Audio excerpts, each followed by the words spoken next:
Dan kalau sebelum saya tahun 70-an 60-an itu malah menjadi kewajiban, seolah-olah wajib. Jadi lelaki Minang kalau akil balik masih tidur di rumah ibunya itu dibully. Oh oke. Diketawain. Jadi kalau nanti konangan masih masih ngendon di rumah, dibilang Mama Boy, Buyung Ande. Oh wow. Buyung Ande itu Mama Boy. Mama Boy.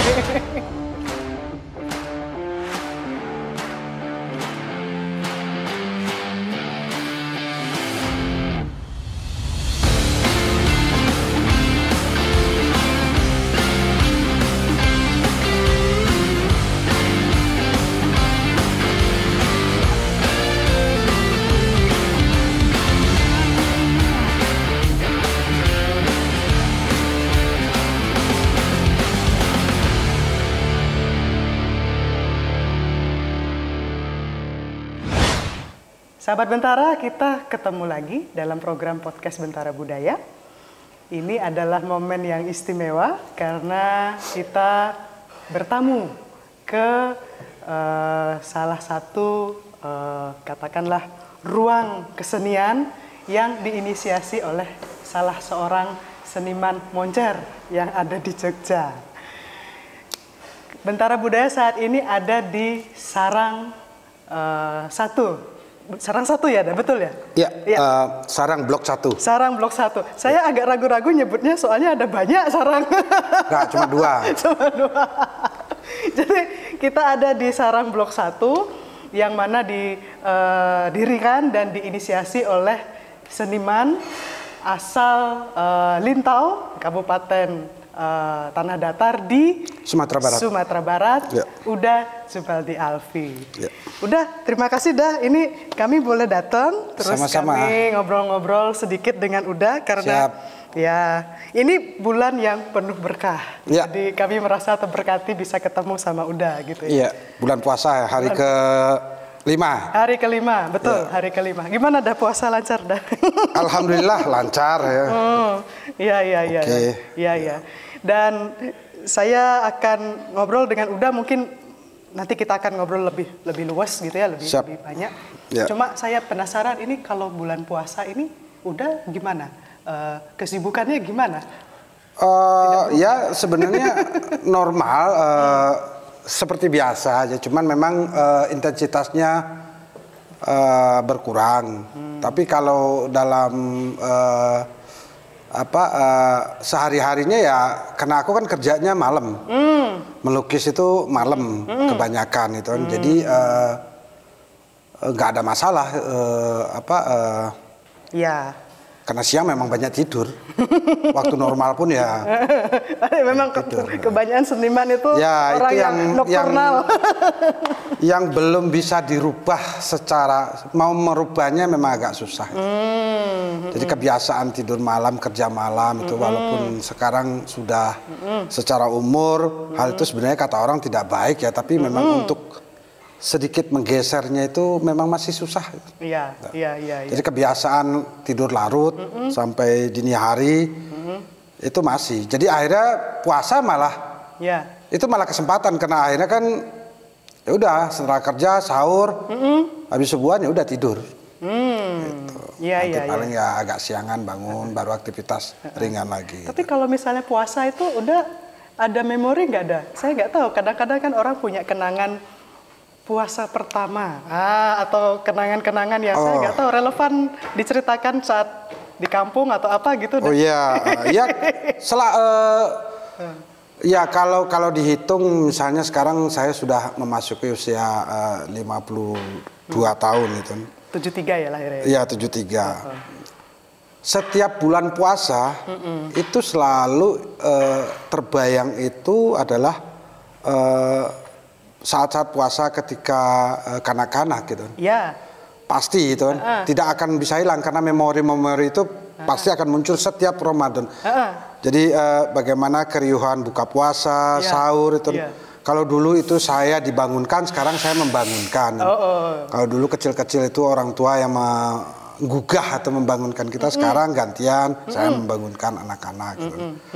Nah cuman ya itu tadi momentum-momentum misalnya buka puasa kah atau sahur kah, itu selalu ada terbersit kenangan-kenangan masa kecil gitu.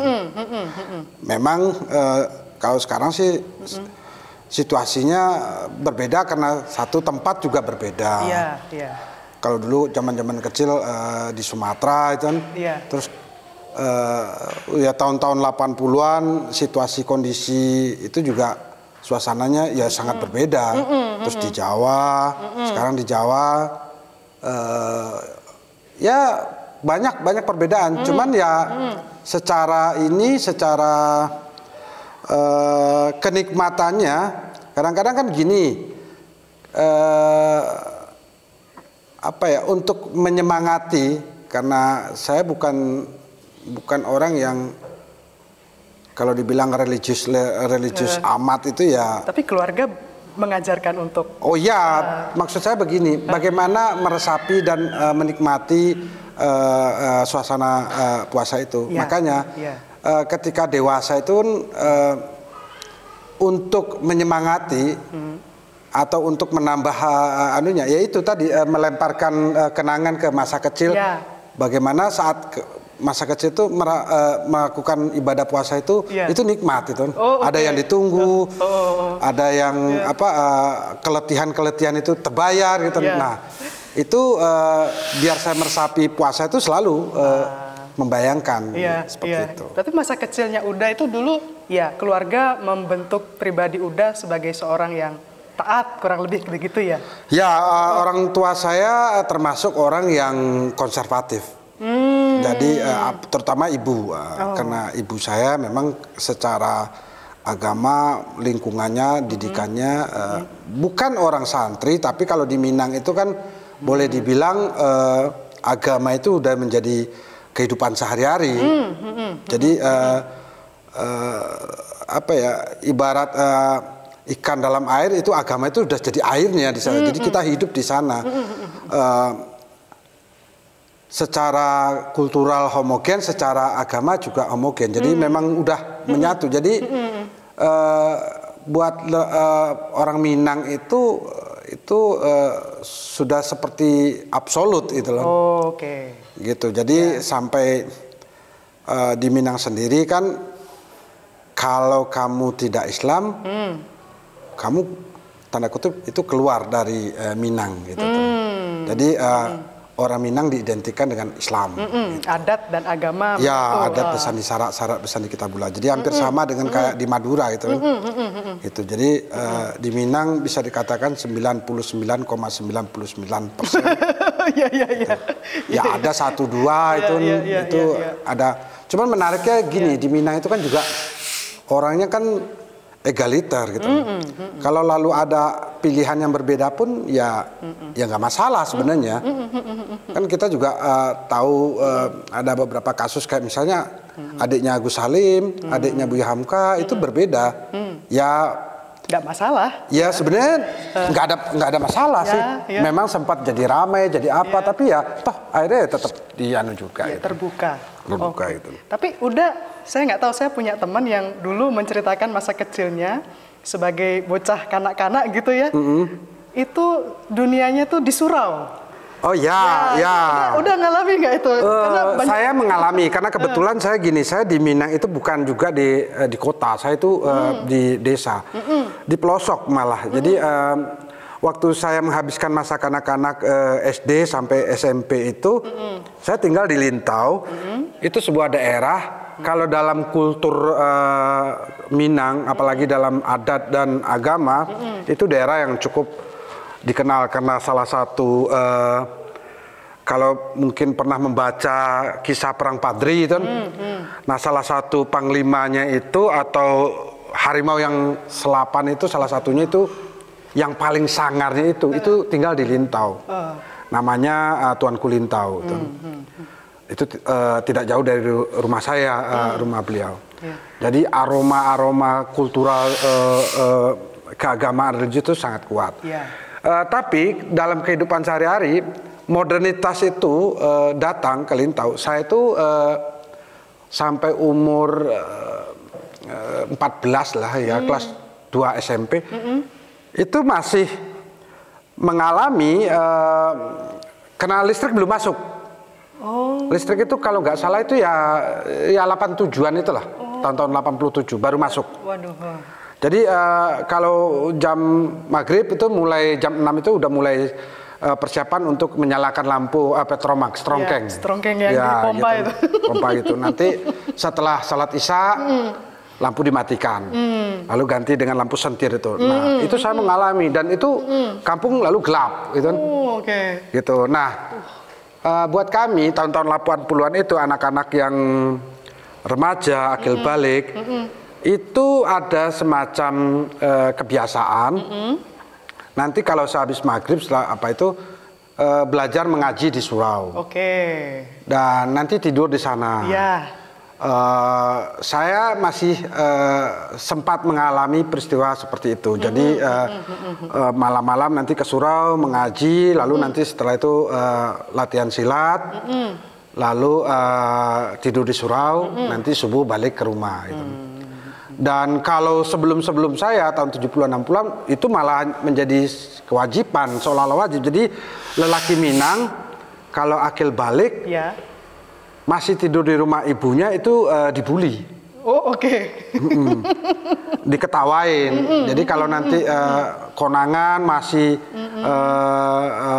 masih ngendon di rumah, dibilang Mama Boy, Buyong Ande. Buyong Ande itu Mama Boy. Mama Boy.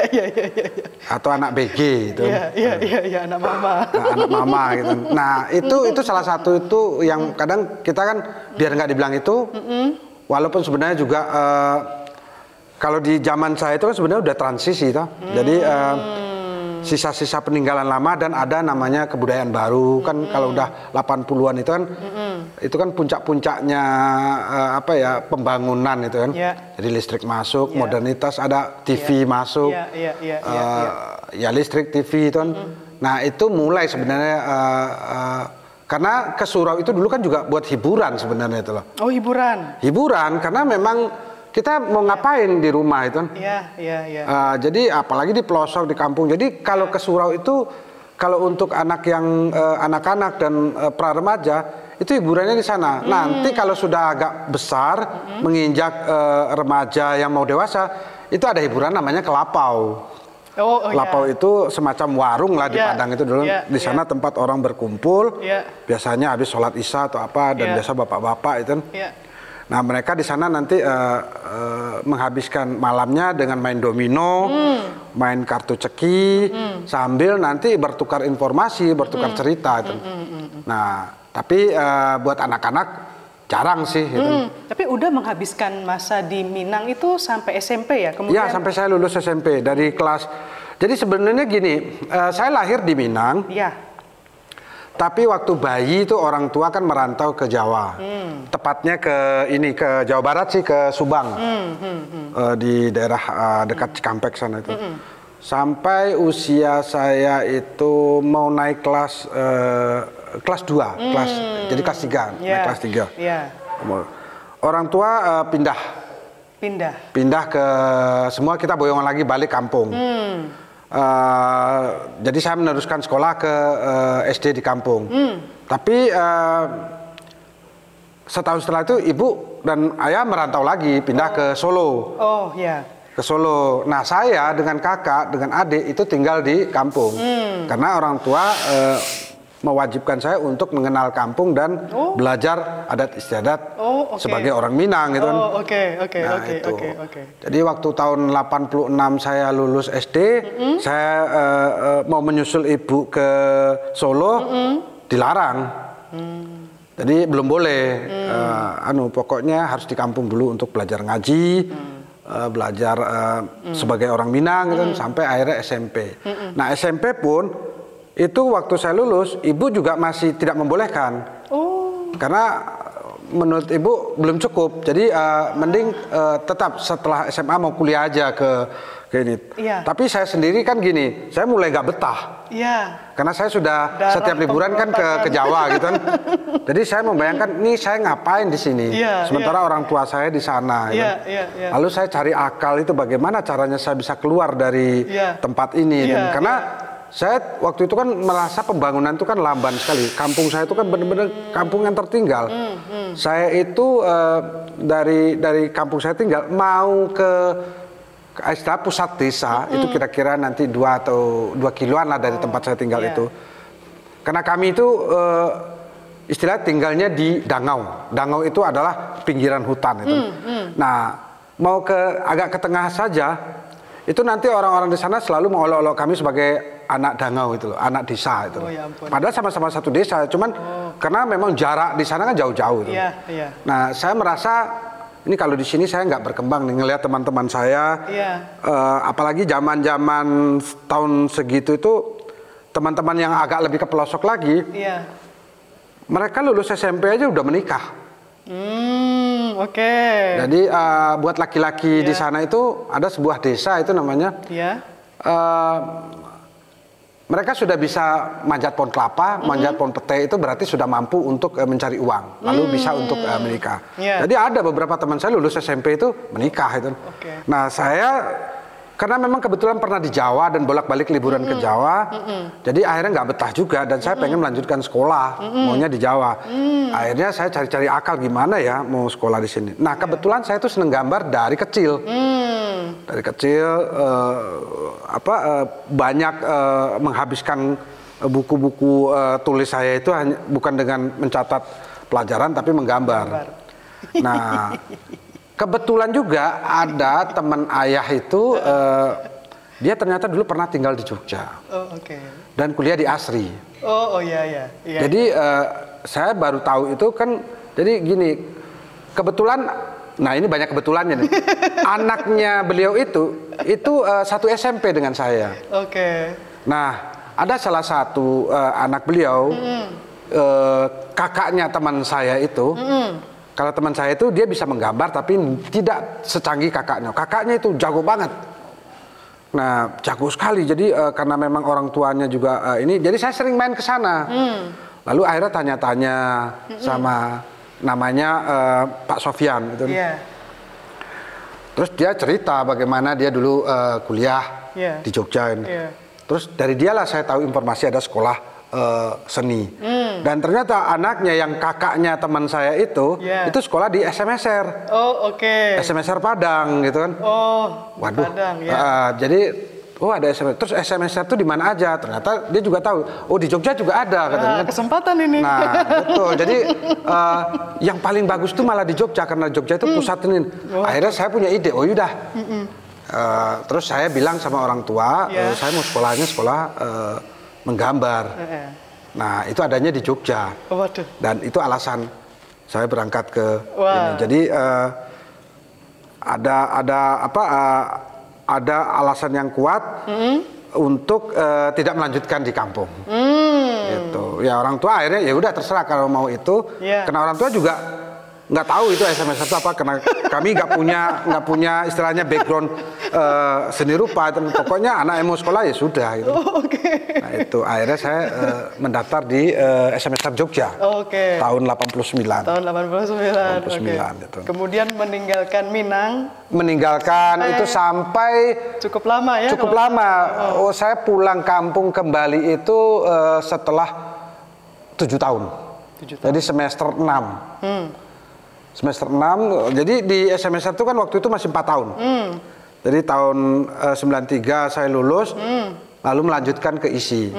Lalu tahun 96 saya pulang kampung untuk pertama kali setelah berangkat tahun 89. Kita jeda dulu ya, Da. Nanti kita akan ngobrol lagi soal yaitu tadi.